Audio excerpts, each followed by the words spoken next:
What is going on, ladies and gentlemen? Welcome to another installment of the Chelsea Hour. I am your host, Marshall DBDX, ready here to chat with you guys for about an hour about Chelsea. And as you can tell by the title, you probably know what I'm going to talk about.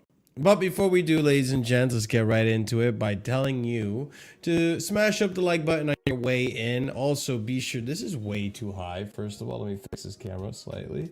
Okay, that's a little better. So yeah, go ahead, smash up the like button if you haven't done so already. Also, be sure to subscribe if you're new here or if you're a returning viewer and you haven't subscribed yet. Not sure why. That's a little weird if you ask me. You might as well subscribe. I mean, it's free. And it helps your YouTube algorithm as well as mine with just getting the content you're wanting to watch right in front of you when it's ready to go. You don't have to scroll. You don't have to search Casually FC. It's just there on your home dashboard. Easy to access, easy to view, and easy to just put in the background while you're working or while you're doing whatever you're doing, which that's none of my business. Whatever you want to do in your spare time, you're more than welcome to, do what you want to do.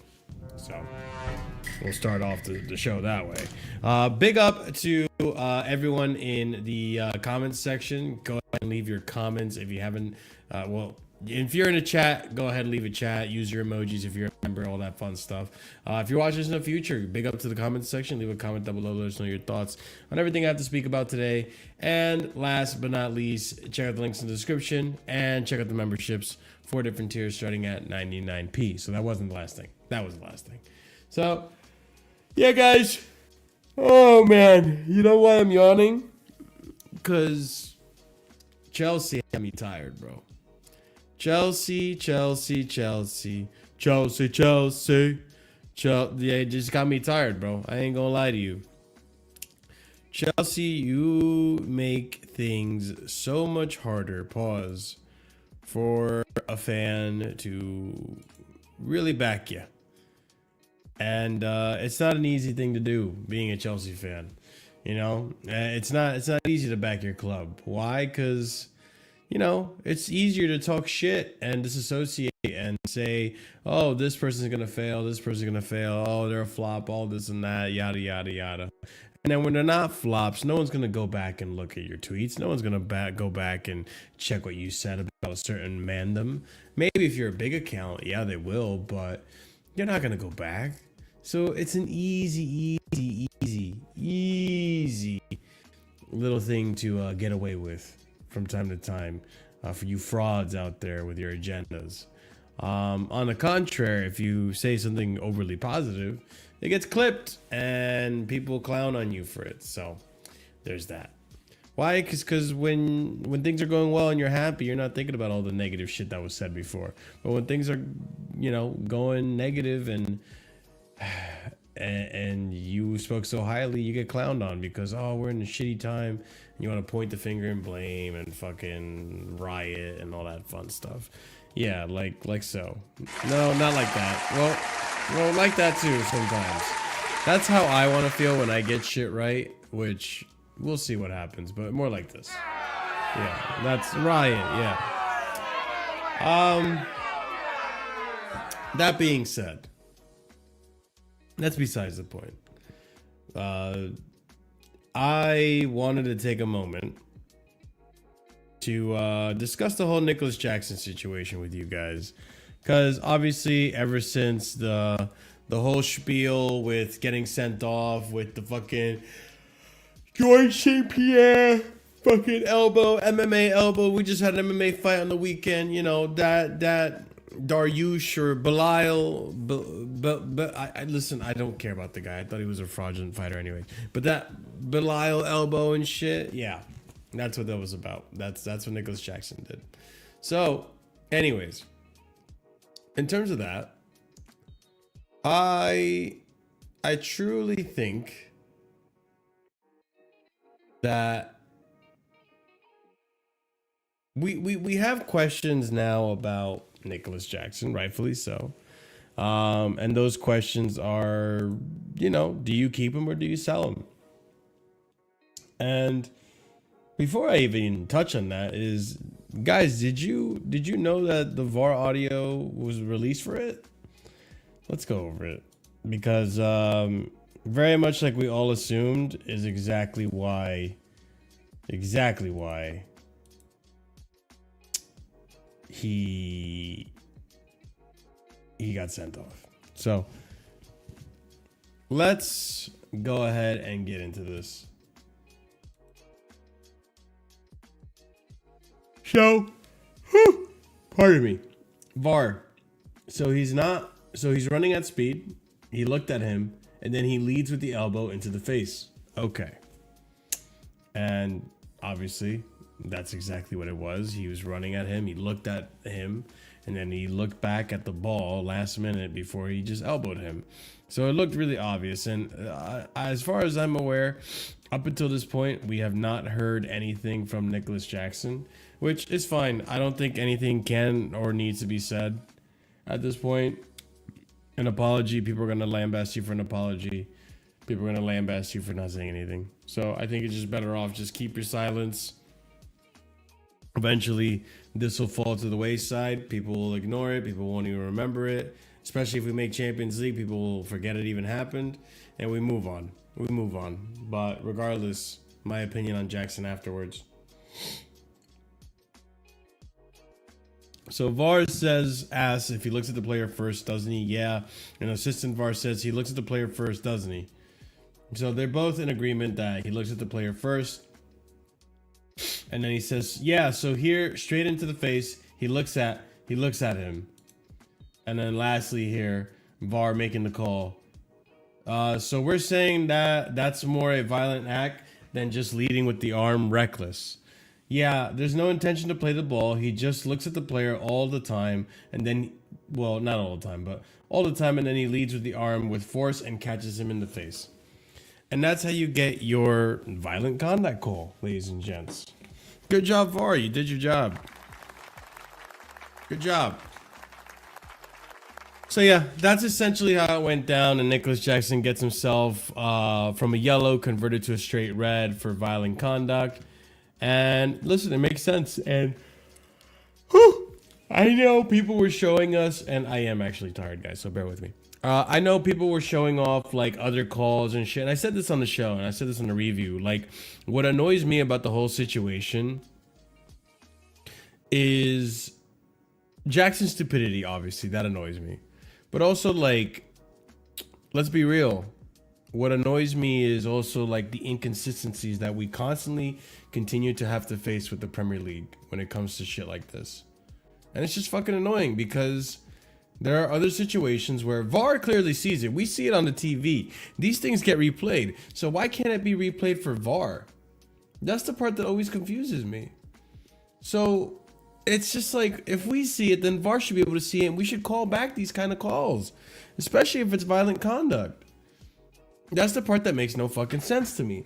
So that's why this type of shit genuinely fucking annoys me when it happens. It's just really, really Really, really stupid. So it was a red card. Even in the previous calls where I'm saying it was inconsistent, those calls are also red cards.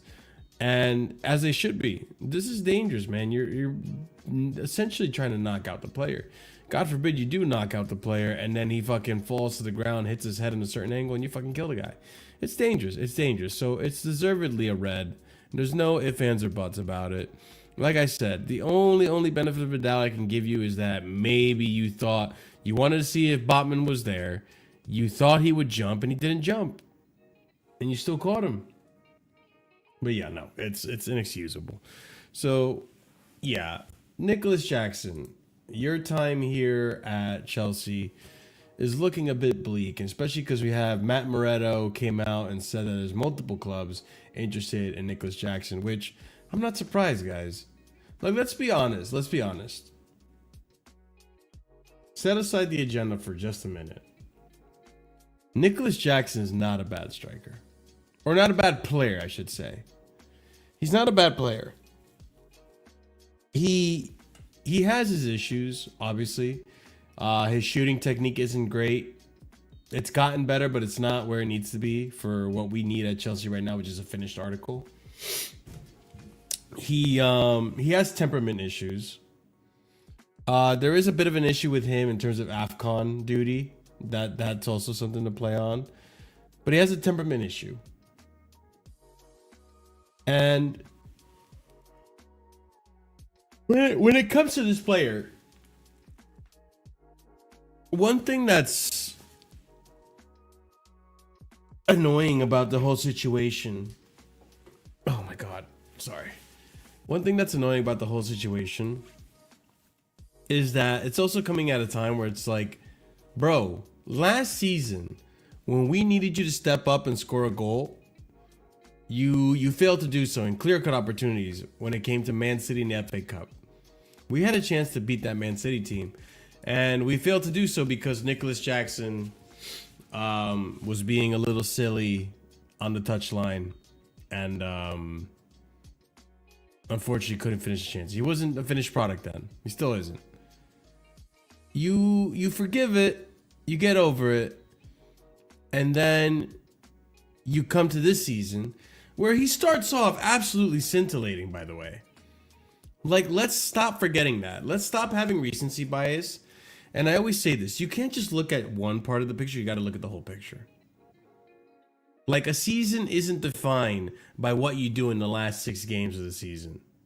Which is why, like, I don't like letting Pep Guardiola get away with as much as he gets away with, because Pep Guardiola goes through a lot of tough patches in the beginning. A lot of times with this Man City team, he goes through some really rough patches in the beginning. And this season especially, he went through a really, really, really rough patch, right? And people want to forget all the bullshit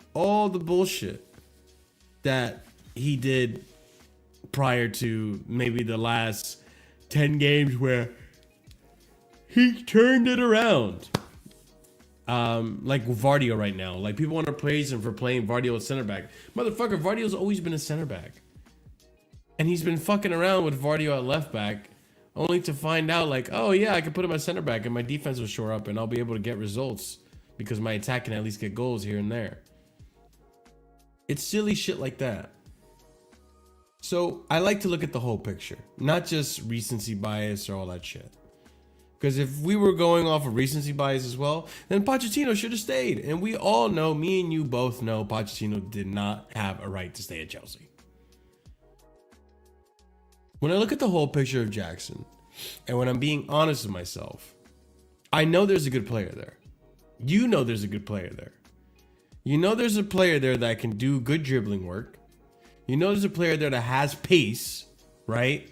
You know there's a player there that has the ability to create and make chances with his movements, and he's got off the ball work, pressing. He's good at pressing and tackling. You got to give him that as well. He's good at tackling, because how many times this season has he dispossessed the opponent off the ball with a standing tackle? He's done it a few times. And that's an aspect of the game that people overlook, but it's an aspect of the game that does help you create chances, can help you score goals.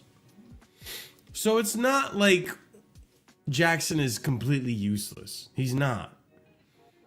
However, this is now the second time upon asking where the team really needs you. It is crunch time. We have to get X amount of points in order to gain Champions League. All these players need X amount of points in order to get a bonus on their wages. And I'm sure that he felt that. I'm sure he honestly felt the shame from the locker room about his actions that day. But do I want to sell him? The answer is yes. But there's a caveat. And here's the caveat. Get me another striker first. You must. And let me just confirm this real quick. Jackson to Chelsea transfer fee. Okay. Jackson came to Chelsea for 30 million pounds. At the bare minimum. At the bare minimum, if you were to sell Jackson, get me another striker, and we'll go over those striker options because that's another list that came out. At the minimum, 50 million pounds for him. At the minimum. And genuinely, I think you can probably sell him for upwards of 60. Look at how much Højlund sold for. 80. And look at the numbers he's putting up. Look at the number. Look at how much Solanke went for. And the numbers he's putting up. Richarlison. Xerxes.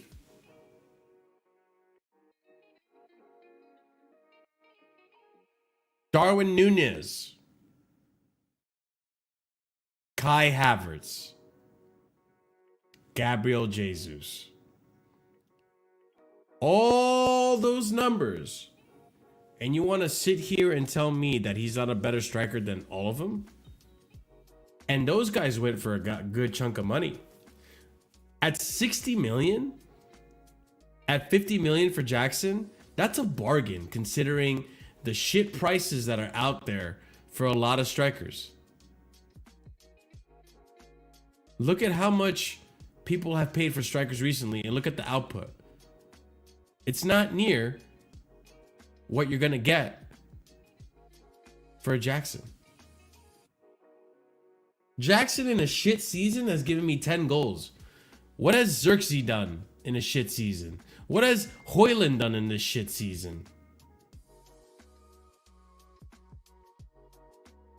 And I already see Vic giving me banter like I'm not making any logical reasoning. Big up, Vic.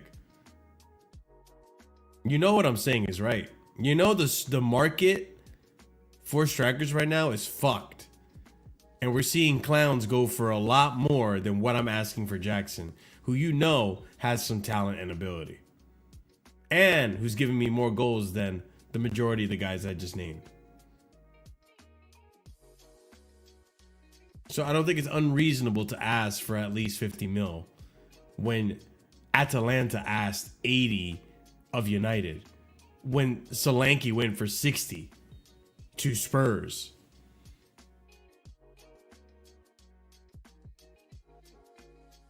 I'm just saying, I think you can get a good amount of chunk of money and make profit off of a Nicholas Jackson sale. But like I said, first you got to give me a striker. And who are those strikers? All right. I'm just going to save you guys the effort. And I'm going to tell you why no to one, which if you haven't watched any of the shows previously, what are you doing? What are you doing? But if you haven't watched any of the shows previously, I'll explain to you why I don't want one striker and why these other two are my top targets. Okay. And I'm going to get rid of chat because I have to get in my zone for this one because I already know people are gonna banter me for it. I don't give a fuck. Okay. I'm not getting Gyökeres. Yep. Wow. Shock horror. Not getting Gyökeres. I'm not interested in Gyökeres. The numbers look nice on paper, but can you do it for me on a rainy night in Stoke? Has any Portuguese attacker done it for me at a rainy night in Stoke? And by Portuguese, I mean coming from Liga NOS. That's my biggest hesitation with Gyökeres.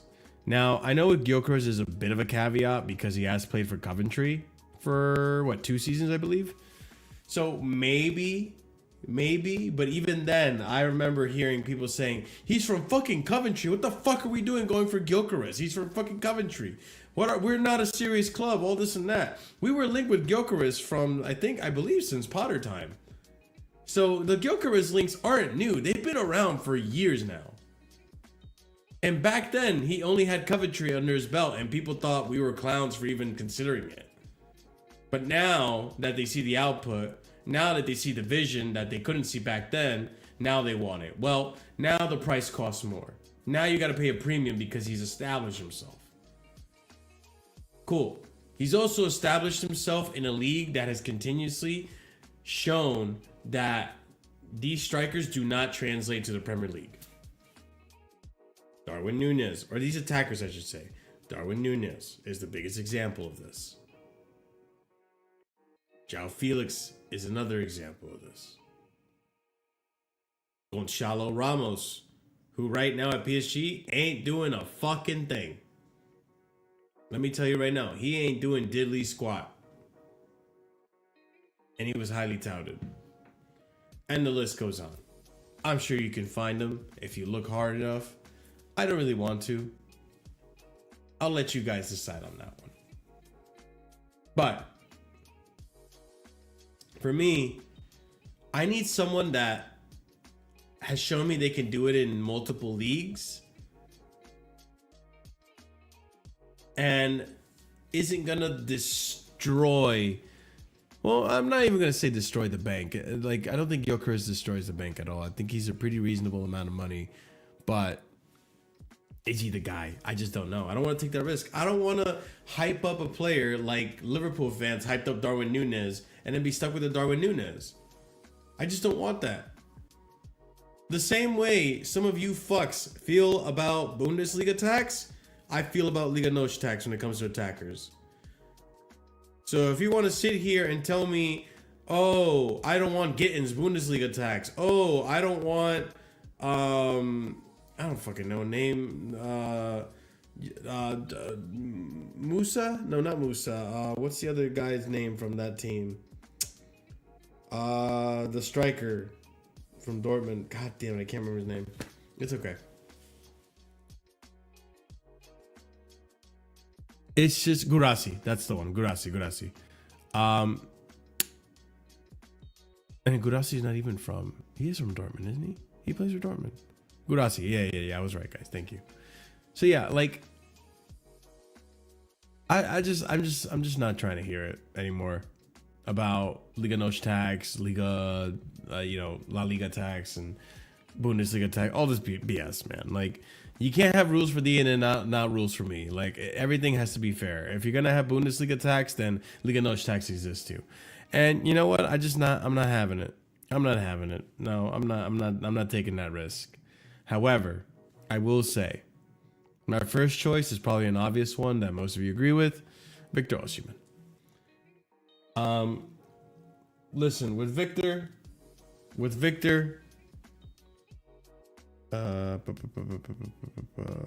I call you later? Yeah. With Victor, I know he did it at Ligue 1. I know he did it at Serie A, and now he's doing it at Galatasaray. With Victor, because of the strikers I currently have, Neto and Sancho, and Nani, who has ability to cross as well. Even Palmer has that cross as well. We cross a lot in the box. Victor gives me aerial threat, which Gyökeres doesn't really either. Victor gives me aerial threat, which I think it's an aspect of the game that I don't think it's the end all be all. I have said you can score from any. You don't have to score crosses just from headers. You can score it anyway, but headers are something we should probably take more advantage of, especially if we're doing crosses. And Victor does fit that mold. He's also aggressive. I need someone who's aggressive. Now, is he going to press and give me the man marking and all the shit that Jackson does? Probably not. But of all strikers on this list, guys, even a striker that you want, they all have their pros and cons. They really do. So, in that instance, it's just one of those situations where I think you just gotta look at your pros and your cons. And honestly, I think we're at a point where Chelsea kind of need to just have two strikers and not just the one. So I do feel that that plays a factor. What the hell's going on in my Discord right now? Fucking going off right now.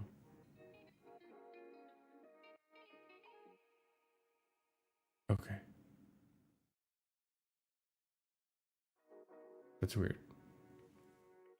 Shut up. Anyways. People are weird in my fucking Discord. Anyways. So. That being said.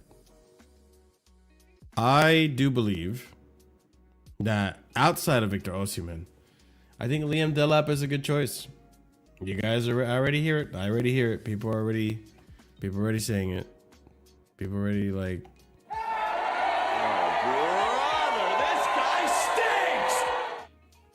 all right. And now that I have no one to interrupt me, I can just speak my mind on it. There's a few reasons why I'm okay with Liam Delap. Is he going to be the one that can take us all the way? Maybe. I'm not like uber confident on it. I'm not really uber confident on it with Osimhen either, to be honest. Like I've told you guys, I think for me to start believing that we have a team that can take us all the way, I need to see that defense revamped. That's the biggest factor for me. I'm not worried so much about the goals. I know goals win you games, but not conceding goals means you never lose.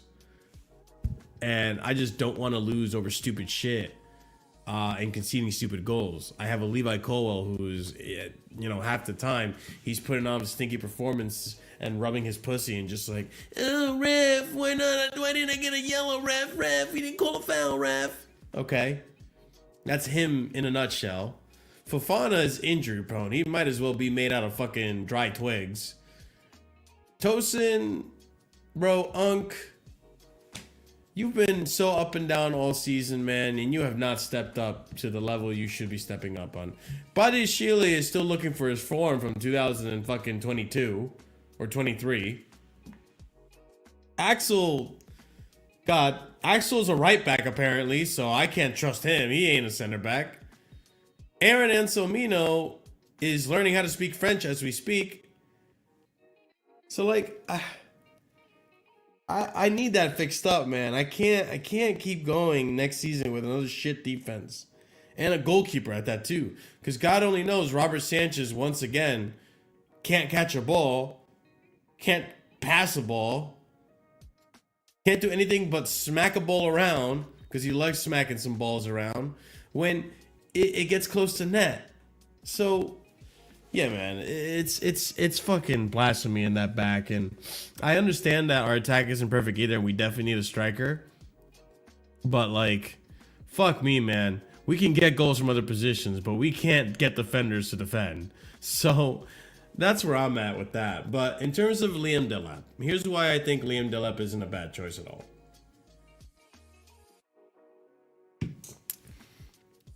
When Jackson was playing at his best, and we had Lavia fit and so on and so forth, bro, let's stop pretending. This is why I'm saying, like, stop the recency bias, guys. Let's stop, all of you guys in chat, stop pretending that you weren't impressed by what Jackson was providing early in the season. He was scoring goals. He was creating assists. He looked like he was becoming the finished article. You guys were so excited about it. You were all about it. You're like, oh, wow, Jackson, we might not need a striker. That conversation came up. You know what else came up? Oh, and listen, I'm guilty of it. Oh, yeah. We he's better than Haaland as a complete player. Haaland's a good striker, but Jackson's a better complete player. All this and that. We had these conversations. Now imagine if we had that Jackson, but throughout the whole season, a lot more consistent. That's the profile of Liam Delap based off of what I've seen. Now again, there's a bunch of caveats with these players. Like with Osimhen, he also has a temper issue. You know what I'm saying? And he also has to go to AFCON.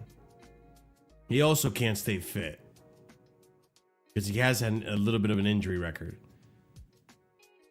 You're telling me, well, you're not telling me anything, but like, same thing goes for Liam Delap. Can he do it against low blocks? When you're playing at Ipswich, people don't respect you. They're going to open up to you and let you play your own football. Caught in transition FC, all that stuff. And I get that. I understand that. However, if 6 in one half a dozen the other. It's all like, honestly, I would just do both. I would do both. And I think Liam Delap physically is strong as well, which helps out in this team. In this Premier League, where we're seeing physicality has been like taking over everything. So for me, I think both are great options. I would take both, not just one. If I had to choose one or the other, I'm choosing Osimhen because of experience, so on and so forth. But like, the Liam Delap stuff, and mind you, he's being heavily linked with United, and he might go to the United because he's a Manchester boy apparently, so on and so forth.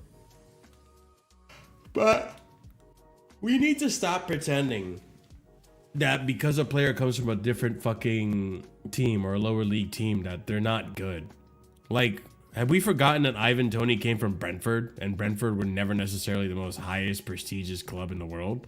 You have people in my chat saying Mateta. Are we going to pretend that Crystal Palace haven't been like that wild card team that people predict from time to time to be relegated because they're always down there?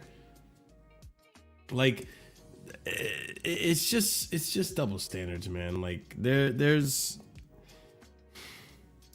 you can totally respect a player in his game and see what makes him good without necessarily being a fanboy, without necessarily thinking that, oh yeah, he's just gonna come and kill it at Chelsea. Like, there's a balance to it all.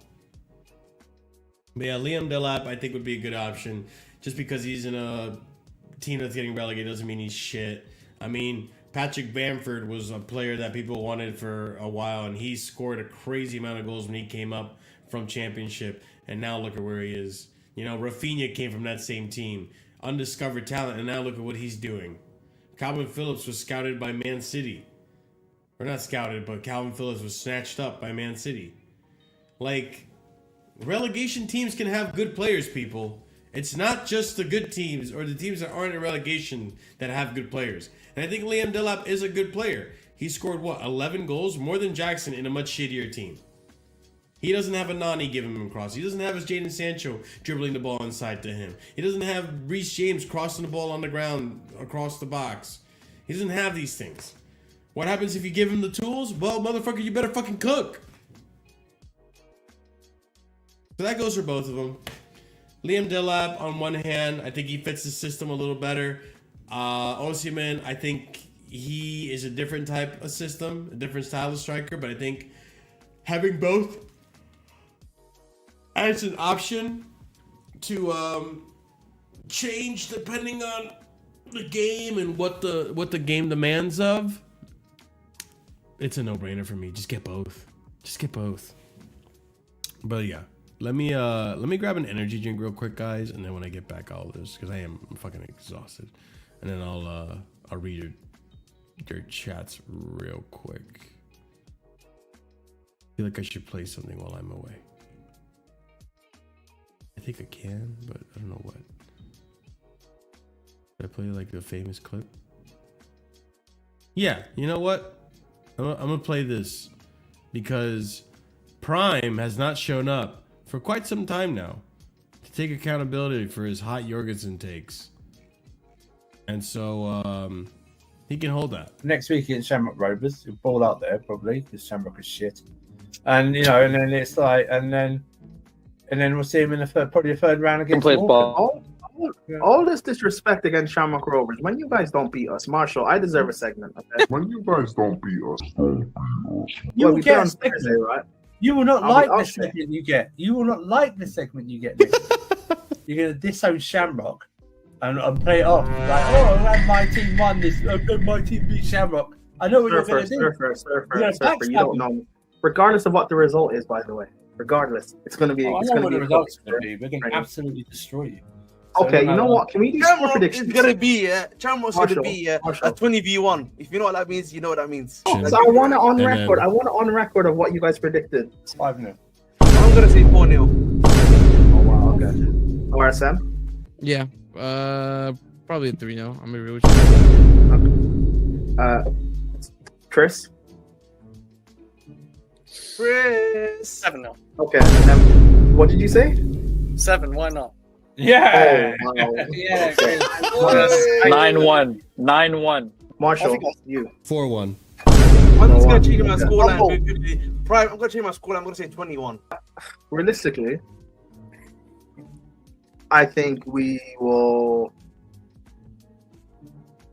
I think we'll narrowly lose 2-1.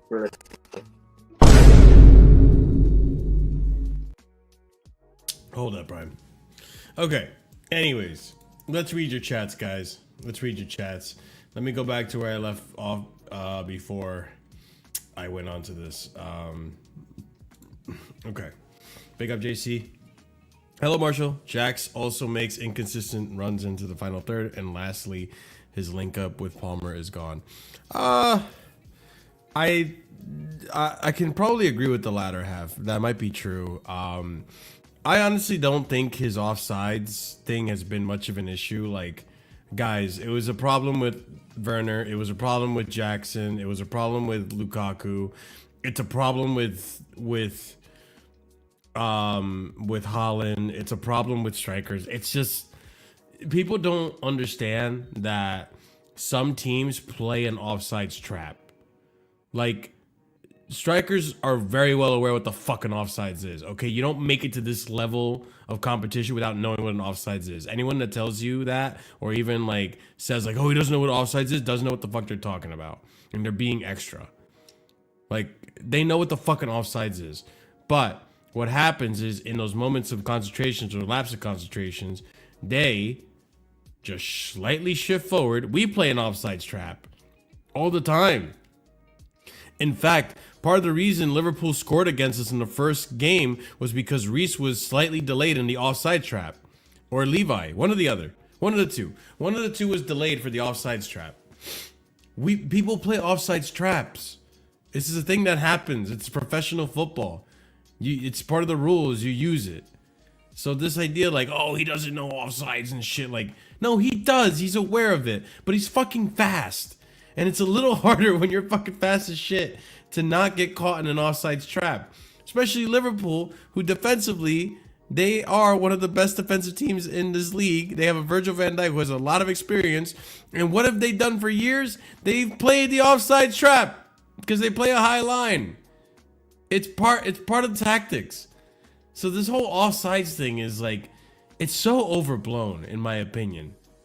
But that's just me. I think it's overblown. I think people need to see. It's not like you can't just. When it comes to criticizing, it's not just criticizing a player. You also got to give credit to the opposition team that you're playing against, because they also factor into the equation. Like,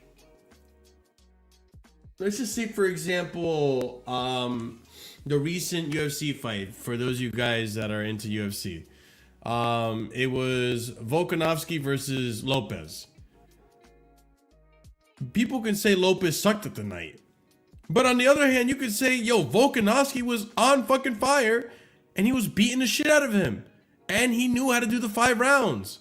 Like, it's two sides to every story. So like this whole offsides thing with Jackson, sure, it's frustrating. I get it. But let's stop pretending that the best attackers out there don't get caught off sides all the time. Rafinha got caught off sides against Real Madrid multiple times. In the Champions League, Rafinha got caught off sides so often. Are we gonna say he's not Ballon d'Or contender? Like, again, it's two sides to it. It's not that deep, guys. And that's just not just you, JC. That's people in general. He is good at those things, but can he use him as a winger? Yeah, probably. I feel like as a winger, I need to see more games because I haven't seen his crossing ability. His crossing ability is the one thing that as a winger is that's important. We need crossing ability. 70 million might be steep, but I could see someone paying for it. He's better than 67 million Havertz. Yeah, you're using my logic. Get Xerxes to Chelsea. Xerxes is just... What is Xerxes? Xerxes is Greek, right? Xerxes United. Or is he Italian? Oh, he's Dutch. Bro, he's Dutch Jackson. Let's stop. Like, he's too... It's the same bullshit. 50 million for Jackson. You'll be lucky to get 40 million from any second tier team. Only top clubs will pay 50 million. They don't need him. Yet Arsenal paid 67 million for Kai Havertz. Like, what are we doing, Vic? Come on, man. Do you think Kai Havertz is better than Jackson? And if so, by a lot? Fucking Solanke went for 60 million. What other top clubs are they? How much was Chris Wood? We could say you could say top club in terms of like whatchamacallit, Forest, because they were up there for a minute. How much does Rashford go for? How much does Duran go for? Like, there's play. Obviously, Duran's a good striker, but like, the players go. The market for strikers varies so much, and you never know what you're gonna get. In terms of, well, you do know, but yeah, dude, it's like, why? Like, again, let's stop pretending that worse strikers than Jackson haven't gone for more money. Vic, I wouldn't hire you in sales department. Sell him to get Osimhen in the club. Needs to. Yeah, I agree. I agree with that. I want Osimhen, but don't get rid of Jackson until you get me Osimhen. I don't do sales, Professor JC. I handle risk management. I will sell him for 35 million without thinking twice, bro. So you break even? That's not how it's gonna work. You're not gonna just sell him for the same price you got him at. He's a better player than when you got him. It's just these are ridiculous conversations you guys have sometimes. 70 million Marshall. Yeah, I think that's, you could. Marshall, give me Mateta and another striker and we're eating. I don't mind Mateta. I just don't think he's that good either. But when it comes from like from a build, he's a menacing striker. Like, that guy's tall as shit, broad ass shoulders. Like, my dude's like, he's built to be a striker. Like, so I would like to see him in a better club. I don't mind taking the risk on him. I should mention this too. Jonathan David on a free, I wouldn't mind that either, but I still need another striker on top of that. Like the first ones, Liam Delap or Osimhen. Mateta, I'll throw Mateta in there. I don't think Mateta's a bad striker. I would hate to get Sesko. I'm not getting Sesko. Get Sesko. Jonathan Devil said, no, fuck Sesko, bro. Sesko is just a ball striking merchant. He looks elegant when he strikes the ball. That's about it. Yeah, I've seen nothing of him that impresses me at all. 50 million and take it and run with the amortization fee remaining is less than... Yeah, there you go.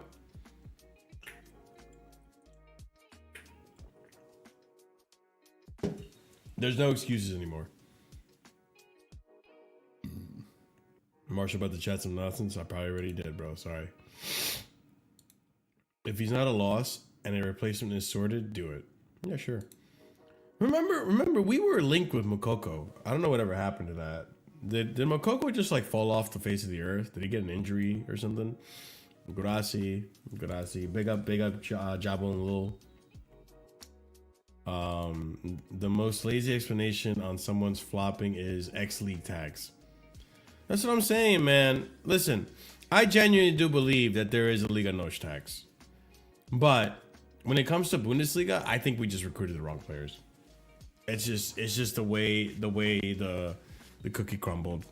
Because look at Marmoush, Bundesliga tax. Look at Erling Haaland, Bundesliga tax. Look at Ilkay Gundogan, Bundesliga tax. Vardiol, Bundesliga tax. Like, Man City have no problem recruiting from Bundesliga, but Chelsea do. Enzo makes a shitload of chances.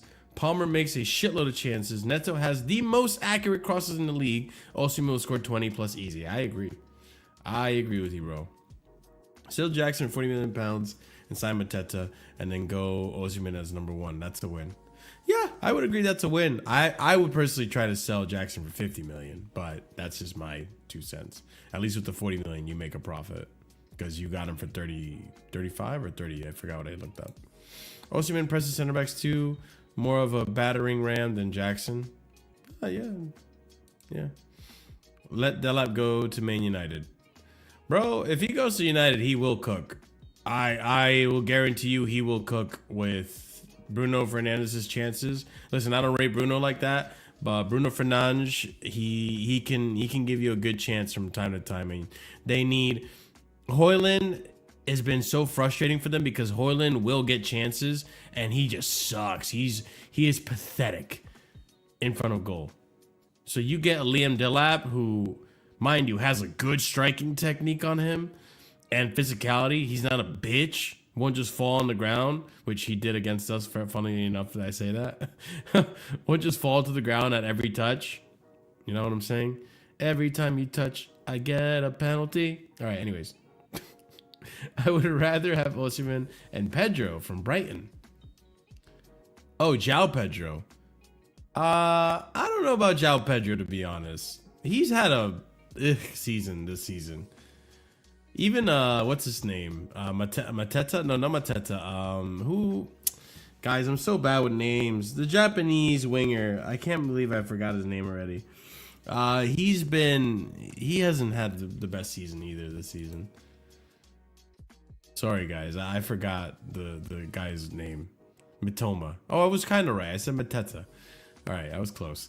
The defense will look better with a settled goalkeeper. Yeah, probably. Vic, he could double it in West Ham easy and have guaranteed playing time. The gap that existed 10 years ago disappeared. Even mid-table clubs can afford to have a couple of players on 120 to 150. This is true. All right, welcome to West Ham. He had a purple patch and you overgassed. I told you it's not sustainable. I'm just saying, that's why I said with Jackson's purple patch, if you even want to call it a purple patch, I think he just fell off the face of the earth. Like, he's in really, really bad form right now. I don't think that was much of a, I guess you could say it was a bit of a purple patch. I would say, okay, the beginning of the season was a purple patch, but November, December was regular form Jackson, where he was scoring, but not as often as he was in the beginning of the season. And then from January onward, it's just been fucking bad form, if you get what I'm saying. We have only one consistent defender, and it's Cucurella.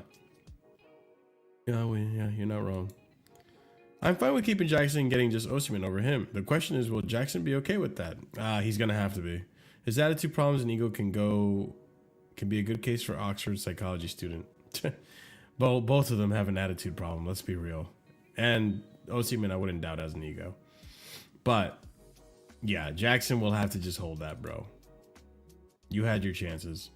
Tony got 20 goals in the Prem before playing. People seriously wanted him. But he did it at Brentford, is my point.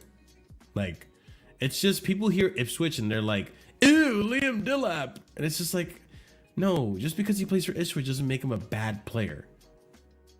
Like, you wouldn't turn a cheek to Ivan Toney just because he came from a promoted Brentford side. Or Ollie Watkins because he came from Bournemouth when Bournemouth had been relegated to a Aston Villa side when Dean... Who is the Aston Villa coach? Dean Jones? Was that his name? Dean Byrne? Fuck, I can't remember. I'm so bad with name, guys. Sorry, guys. Bear with me. But yeah, like when Dean Smith, thank you. You guys are on top of it today. Big up to the chat, man. Backing me up with the names and shit. Big up to you guys. You guys are great.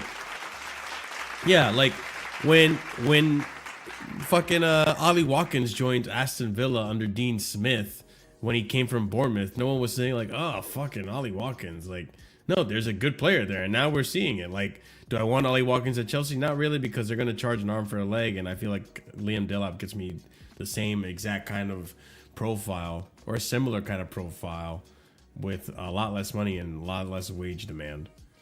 Oh, sorry. Marshall, I'll be honest. The first player I wanted this win, though, was not even a striker. He has agreed personal terms with Real Madrid. Why do we move slow on real talent?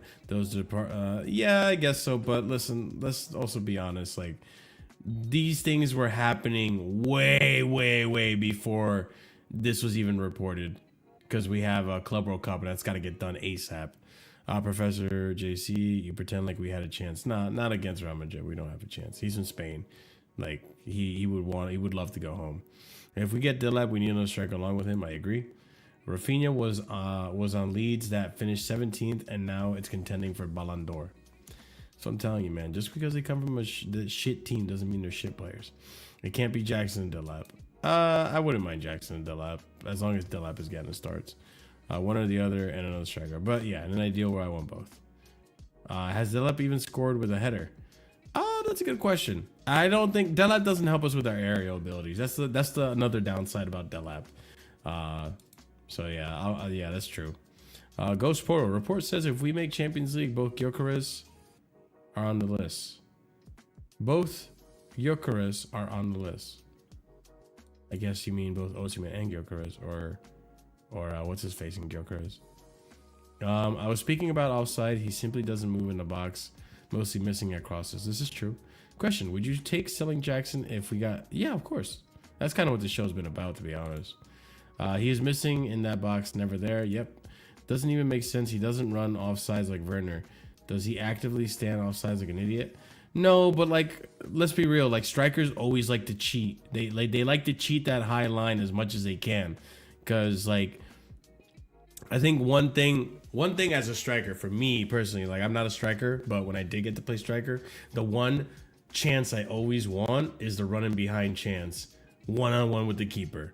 Like, you get drilled those in training all the time. One-on-one with the keeper, easiest chance. You either lay it off to another player coming, or you put it on one side or the other, or chip the keeper, whatever. But like, so the easiest way to do that is if you cheat the line and you get a head start. So that's why you know it's there, because you cheated. Like, most of the times you see the striker, at least in old football, from what I remember, you would always see the striker right there with the defender because you want to cheat that offside. So that's probably what it is. And listen, like, again, Virgil van Dijk is a much more experienced defender than Jackson is a striker. So you're always gonna get caught in that offside trap. Not always, but it's not difficult. It's not hard. It's not easy. That's what I'm going to say. Offside mostly happened against Liverpool high line. That's understandable, Virgil van Dijk. Yeah, I mean, there wasn't really that much of an issue with offsides in previous games. Like, yeah, he has gotten caught offside, but not as much as against that Liverpool team. And the one time it paid off, he ended up scoring in the first leg of it.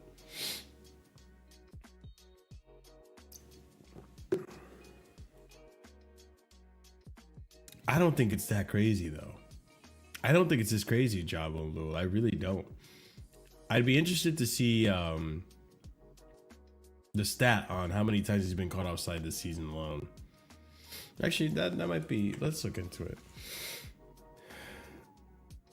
Let's look into a stat. Players with most offsides in the Player with the most offsides in the Premier League this season. I guarantee you, Jackson isn't even in top 5.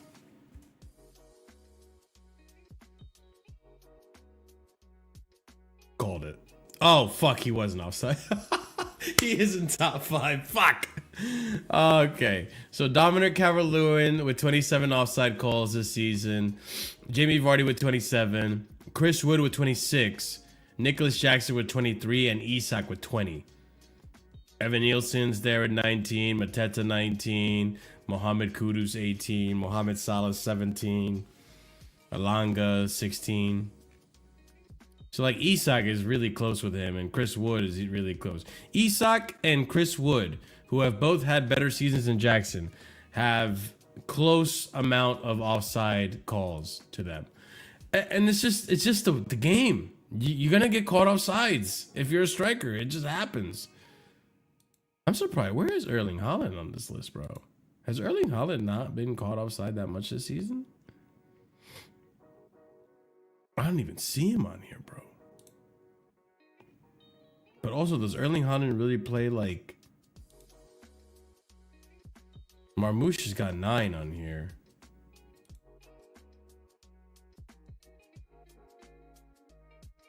Marmoush has 9, and 3 of those came from us. He was caught offside 3 times in that game. I remember that.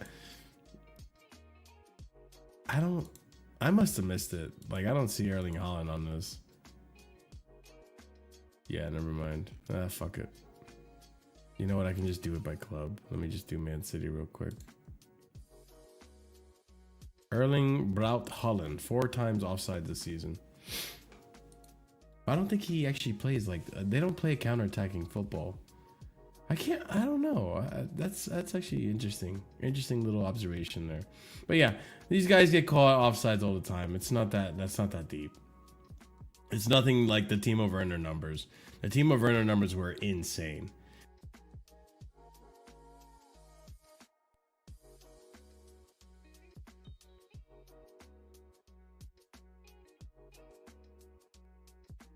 Wow. I hooked myself on that one. Whoops. I'm actually really fucking curious. Let's go back to when Timo Werner was at Chelsea. How many times did this guy get caught offside? Cristiano Ronaldo, 33 times caught offside. Wow, is Werner not on this list? Was that the season he wasn't playing then? What, I need to do it this way. Chelsea. Timo Werner. Oh, this is the Lukaku season. 11 times for Timo. So when Timo was a starter, how many times did he get caught offsides? 27. And how much did I say for Jackson? He was 23. So yeah, Timo was a lot worse. So yeah. There's that, ladies and gents. Have you taken a look at Ekitike? I haven't really, but I feel like Ekitike lacks experience. So there's that one for that. It's kind of like the flavor of the month kind of thing. Bundesliga attack for attackers is definitely a thing. Sure. Ekitike looks amazing. Bro's got link up, play, and dribbles and creativity. And I'll have to look into more Zuabi goal. I'll be honest with you, I just haven't researched too much of Ekitike myself. But it could help us, but it can be a problem. It could be an us problem too. Fair enough. When people start to combo about someone flopping, just can't throw X League tags and 50% of the panel would agree by default. That's why it's lazy to... No, I agree. João Pedro has been linked today, by the way, Marshall. Oh, I didn't know that. I don't want to deal with fucking... I don't want to deal with Brighton anymore, man. Pedro's mid, they're quoting... Yeah, that's what I'm saying, bro. Banana, thank you. Bro, Nicholas Jackson is better than João Pedro. Yet they're fucking asking 100 mil for João Pedro? Are you fucking kidding me, bro? And I get laughed at for asking 50 mil for fucking Jackson, who's giving me more than João Pedro. And I guarantee you some dumb motherfucker's gonna pay that price, bro. Fuck out of here, bro. Ekitike is the best pick outside from Osimhen. Okay. He went from the worst conversion rate in the league last season instantly to the joint best with Salah. Was an absolute purple patch. Yeah. This isn't Jackson FC. Who cares what he cares? LOL. Okay. What's the difference between Tammy Abraham's purple patch and Jackson's purple patch?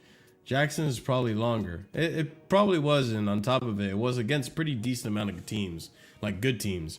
It wasn't just against Wolves and like these shite teams.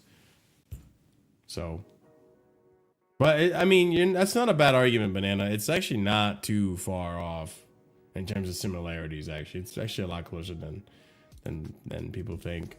Vardy is the best example of not being snobby to lower league players. We didn't move slow for Hoyson. He wants to go to Madrid. Yeah, no, I agree.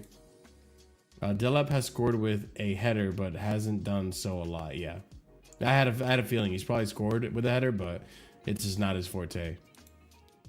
I'm indifferent on Jackson. Don't care anymore if he stays as long as we. Yeah, I'm kind of the same way, but I'm at that point right now where I'm like, bro, I defended you, and this is what you do. Just fucking fuck off, dude. That's where I'm at with Jackson. I need us to have a striker that can score headers. We cross a lot, and we don't even prioritize low crosses. Yo, knowing this club, I guarantee this is what might happen, guys. I'm not going to guarantee it, but watch what happens. We'll get a striker that can cross the ball, but then we'll get goal-scoring wingers that don't cross the ball. Or we'll get a striker that can head across the ball. And we'll just get the wrong profiles again. 23 times is fourth in the league. Last year, he was second, only behind Nunes. Hey, that's an improvement. That's an improvement. 23 offsides for Jackson, 4 behind the most. But he's not too far off from Wood, who has scored more goals than him this season, and Isak, who has scored more goals than him. So like I said, guys, it just happens. Shit happens. He was only gone for a month, by the way, Jackson. He wasn't gone for that long, so I'm not going to pretend like, oh, if he was here for a month, he would have gotten like 15 times more. Like, come on now. And like I said, Ronaldo had 32, and he was like top goal scorer that season. Haaland barely running behind. The return for Jackson's offside is pretty low compared to Wood and Isak. This is true. Runs. No, Timo played more than Jackson. Stop it. Who do you want us to get up top? Delap or Osimhen. Osimhen's my number 1. Delap would be my number 2. I would get both. Offsides would have likely been higher for Jackson had he played as much this season. Like I said, he only really missed about a month worth of football. I don't think it would have been that much higher. Marshall Jackson has 28 offsides last season. Good for him, man. Big up, big up. That's not how you spell my name, but hey, I'll take it. Big up. Kai Havertz, who is a false footballer, was sold at 65 million pounds. Should go for the same at least. Thank you, Coco. Someone speaking sense now. It's not so clownish when someone else agrees with me, not even seeing my take, and just automatically said it. CFC unit. I had an interview at Brighton once. They asked me to sell them a pen for 100.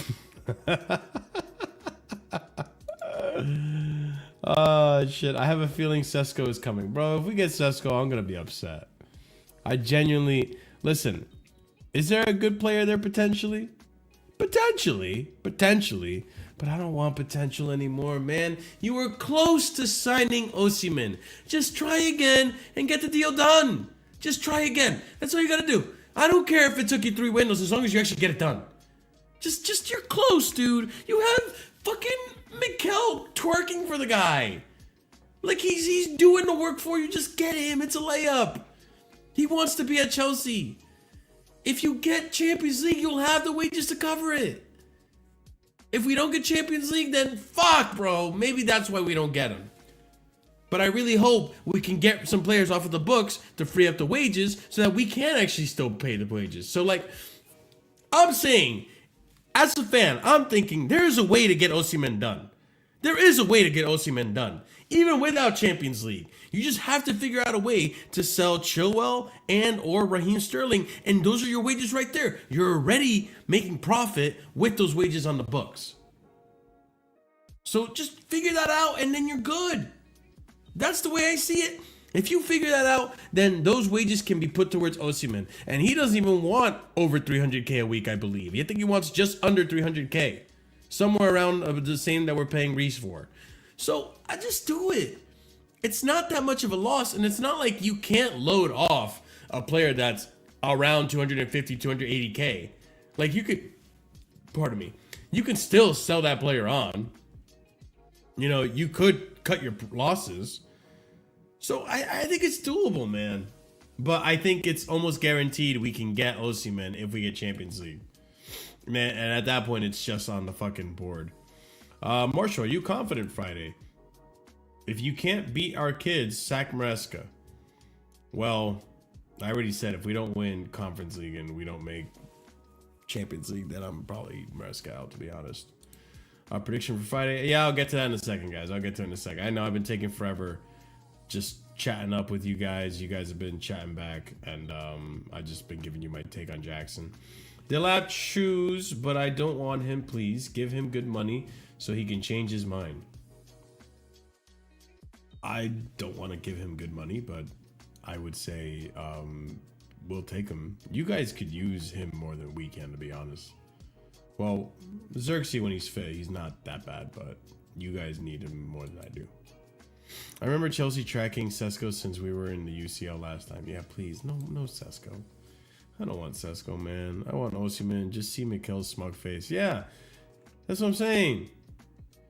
Osimhen's my favorite pick, but he'll cost Chelsea around 285K a week. That's doable. We're paying fucking Raheem Sterling that much. Get that off the books and you have the money. Joel, Sterling, and Nkunku, Kepa. Oh, yeah, exactly. Marshall, it's over 350 gross. It's not the same. I'm sure. Listen, I think they had agreed a deal, but his agent at the time was just shit. His agent at the time sucked, dude. And that's why we couldn't get the deal across. I think we can get the deal done, dude. I think we can get the deal done. I really do. 285K is fucking fine for a 26-year-old top 9. That's what I'm saying. But they're saying it'd be 350 euros or 350. Even 350 euros is a lot. That's over 300K in pounds. Just to get that before net. Listen, we'll see. With bonuses, we could probably hit that. And it's probably a deal you can agree with. Just because these players ask for it doesn't mean they always get what they ask for. They meet in the middle with the team. And I'm sure we can meet in the middle with Osimhen. But you have to get it done this summer. It can't go another summer without another striker. Please. Please. I'm so fed up with it. I'm so fed up with the Kai constantly just reminding us about Jackson. Like, make this man happy again, man. Give him a proper striker so he can move on and talk about other players that deserve to be bantered more than Jackson. But okay, and again, transfer fee is like 55 mil, not 100 mil. Checked out the jersey, looks sick. Yeah, I'm happy with the jerseys for what I've seen so far. I want to see what the third kit looks like.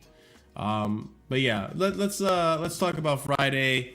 Like I said, guys, I actually won't be able to stream the reaction on Friday. I'll watch the game, but I have to play a show that day. I'm not used to Friday games anyways, so this is what I mean. Like, I need UCL back so that my schedule can be a lot more consistent. I can give you guys more of the content I used to give you guys all the time.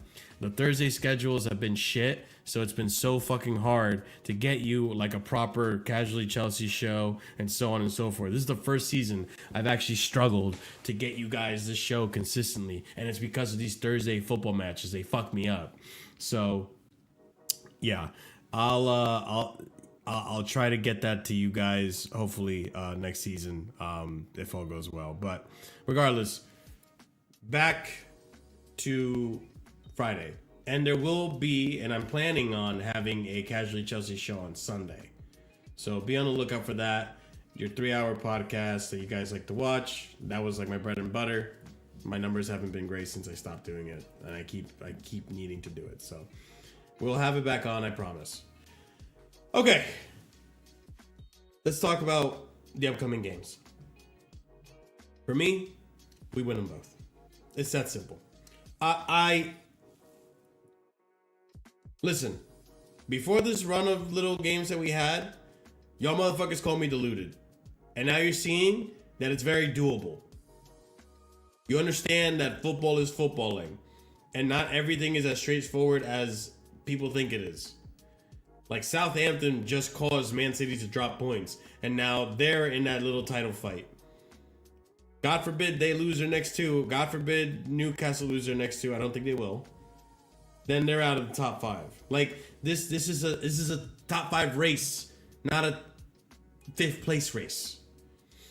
So these teams can step in and out of form. It happens in the wrong time and inconvenient time.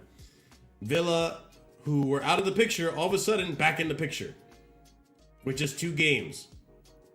And none of y'all predicted that Nottingham Forest were going to dip. So Nottingham Forest are in a lot worse form than we are, and United are on the beach. I do think we can beat both of them. Whether we finish in 3rd place, 4th, 5th, genuinely, I don't care. My prediction of 72 points is out the window now with the Newcastle loss. Thanks, Nicholas Jackson. I was close. You guys got to give me that. I was close. I was a Nicholas Jackson red card away from being correct. You guys got to give me that. I was really close. I got to 69. I didn't get my 72. Well, I didn't get to 69 yet. Let's get there. Right? Pause. But I do think we can do it. I think United are going to be on the beach because they're not going to want to risk injuring players before the one trophy they have to play for. There's no reason for them to try to honor and glory. Like, I was listening to Chelsea fans earlier today, and I'm like, everyone for the most part is in agreement that United is a must win and that we're probably likely to win it. But I'm still hearing Chelsea fans say like, oh, but they might step up to the occasion. Oh, but like honor and pride are on the line. Like surely they're going to step up because they're so embarrassed from last game and all this. Shut the fuck up, man. Looking for any excuse to put down our team and like say we're going to lose because, oh, United are going to step up.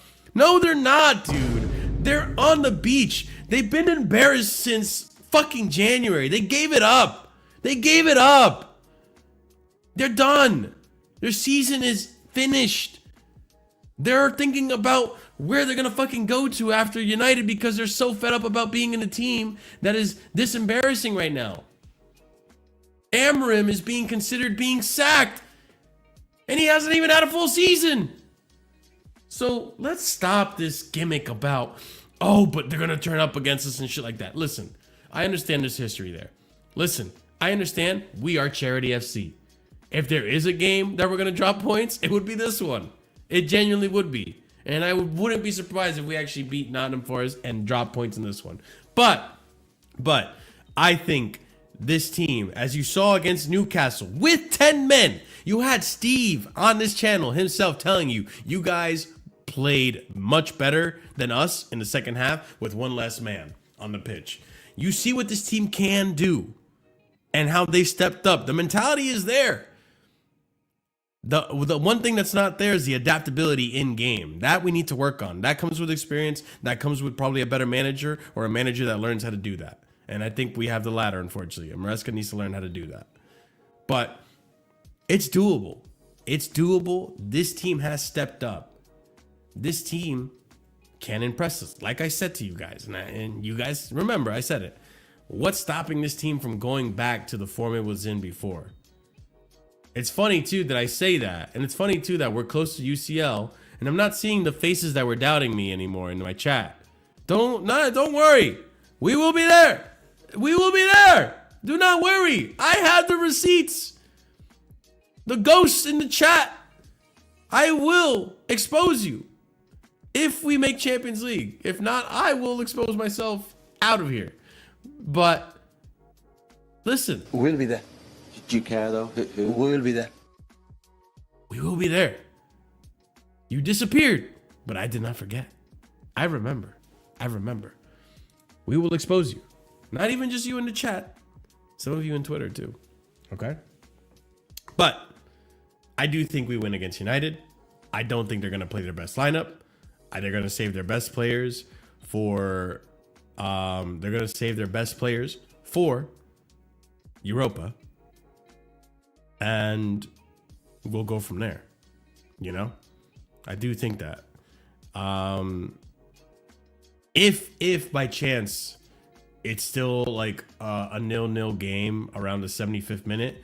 Maybe Amram tries to go for it. Maybe. But I don't think so. I just don't think it's going to happen. I don't. Now, Forest, without Murillo, who is a big part of their defense, they're struggling, dude. And they're struggling. And on top of that, too, if they were to drop points on Friday, Saturday, or Sunday, whenever they play, if they were to drop points and we win our game, that's pretty much it. It's done deal. Like, they're out of that race. Like, we have to worry about Villa at that point. So, one thing they're not good at is going after games. They play the counter-attacking ball. They play the low block and counter-attack you. So, they're used to when teams go after them. Excuse me. So, they're used to when teams go after them. In our case, it would benefit us if in the last game they need to play to win and they come after us. Then we can catch them in a counterattack and expose them. So it's going to be interesting to see what happens after this weekend, but I do feel that the form for Nottingham Forest has been so bad. Guys, they just dropped points to Leicester. We were able to beat Leicester, no problem. They just dropped points to Leicester. And they could have lost too. Like, I saw the save that Sells made, the last minute save. Bro, Sells is absolutely team of the season, keeper of the season. Because he has saved them from dropping so many points. They should have lost against Leicester. So that just shows me the quality is lacking for Nottingham Forest to be consistent enough. So, listen, Alanga, Gibbs White, Wood, all these players can step up on their day. But I think multiple times now we've seen they lack the mentality. And I think this team, Palmer, Enzo, Enzo Fernandez has played a Club World Cup final. Or not Club World Cup, a World Cup final. He has the mentality. Reece James has played a UCL final. He's got the mentality. Trust me, we have players that have the mentality to step up when the time is needed. So I genuinely do think it's going to suck too because we have the final 3 days after. But I do think we can get a result there. And we'll step up. We'll be all right. But we need to make sure it happens. So I am more nervous about the United game than I am the Forest game. But yeah, the United game is a must win. I think we can.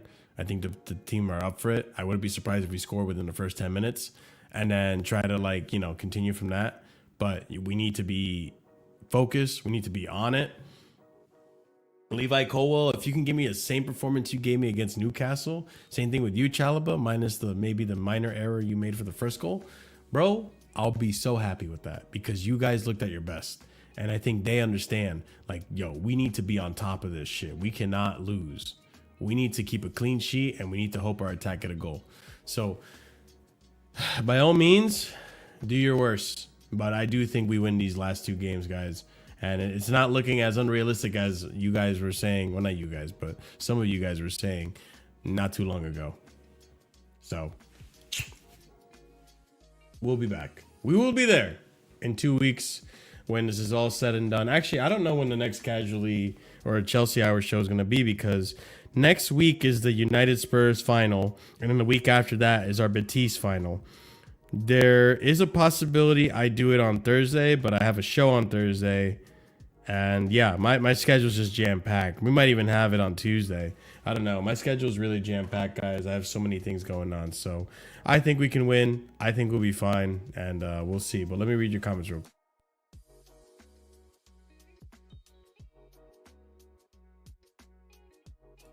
Okay, I found where I left off. Okay.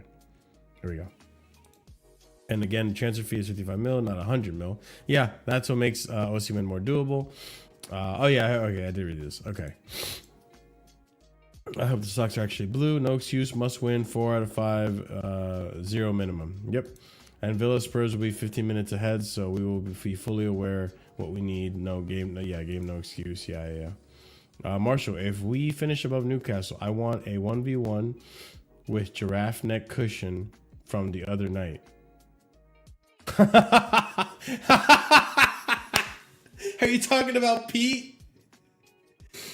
Marshall, if you finish above Newcastle, I want a 1v1 with giraffe neck cushion from the other night. So you want a 1v1 Pete? Okay. That's hilarious. I'll take a screenshot of this and send that to him. Oh, that's too funny. Pete. Oh my god. Big up Pete, man. Also, people are sleeping on City having to play Bournemouth and Fulham away with a cup final in the mix. They're not safe. Yo, Ha, thank you. Thank you, Ha. Yo, Ha, you've had a change of tone. Because I don't remember you being this, I don't want to say optimistic, but this aware of how difficult it's going to be for the other teams.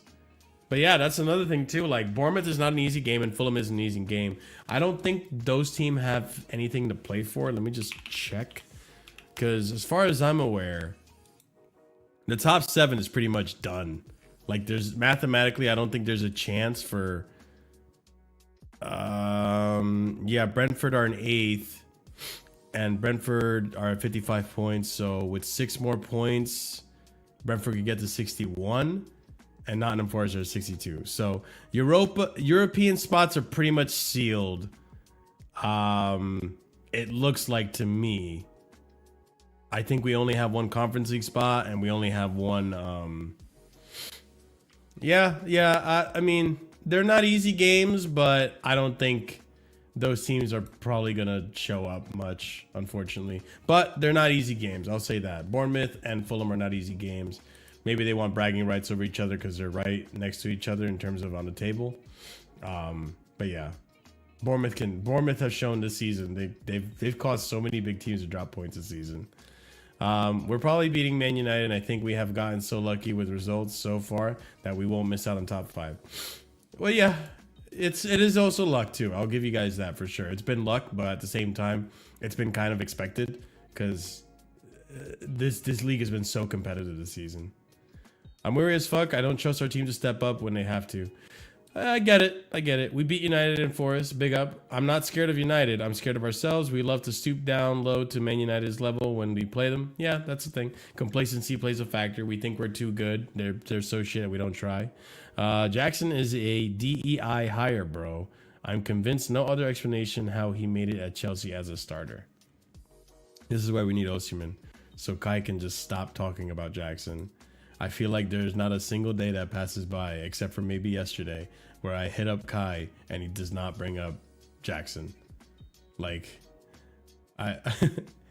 he's that one uncle at the Thanksgiving dinner table that always brings up politics. No one wants to fucking talk about politics. Like, oh, fucking Hillary, roar. And it's like, there he goes again, talking about Hillary, crooked Hillary. Like, all it, like. Come on, man. We need to move on just for this man's sanity, bro. You also don't know what the situation with Nuno. He might have already been told he's sacked in the summer. That would be insane considering where the fuck Nottingham Forest were last season. Like, you have to be so brain dead if you're Mananakis or whatever his name is to consider actually sacking the guy. That is wild to me. That is so wild to me. Like, you are stupid if you're actually going to sack Nuno, who got you this close. If you back him next season with more signings, maybe some backups, like for the center back positions, for example, because I think Murillo hurt you guys. If you back him, you could potentially have a good team. You got to sell some other players, though, or maybe get better wingers and stuff, too. We're winning 100%. Man said giraffe. Yeah, it made me laugh. I have not changed. I do not rate this manager. And even if we get Champions League, I'd sack him. But I still back the club to get a CL place. Plus, the club themselves have briefed. We have different targets with Champions League. Well, I'm glad you backed the club, but I do feel that you were one of the people calling me a little delusional when I said we could finish on 72 points. Or even in Champions League spots. Guys, we shouldn't be afraid to beat United. No, but history shows that United has never been an easy thing. Yeah, Marinakis is crazy. Yeah. If he sacks Nuno, he's a fucking shit. Oh, he doesn't know what the fuck he's doing, bro. But yeah, guys, we're going to wrap it up here. I appreciate every single one of you guys showing up. We're going to raid out to RSM. He's actually live right now doing a United preview. So go ahead, show him some love and support by copying and pasting the raid message. Let him know where you're coming from. And I would really appreciate it. That way, you know, he knows he's getting some support from us. But yeah, guys, this has been the Chelsea Hour. We appreciate you. As always, be sure to smash up the like button if you haven't done so already on your way out. Be sure to subscribe to the channel if you are new here, if you just tuned in, or if you watch a channel and haven't done so already, maybe you forgot.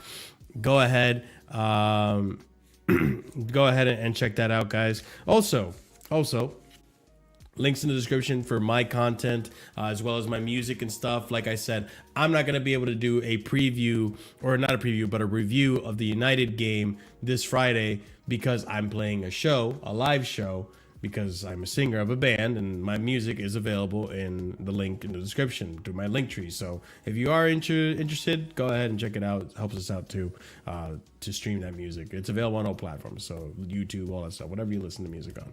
So check it out. That helps me out tremendously. But yeah, leave a comment down below, thoughts and all that stuff. Chelsea hour and a half show again. Sorry, just my first topic. I'm just going to keep it to one topic from now on, to be honest, because I can't do two topics without chat and all this shit.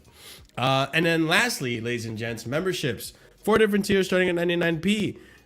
This helps out the channel tremendously. Memberships get you emojis that some of you use, some of you don't. I would prefer if you guys use it more.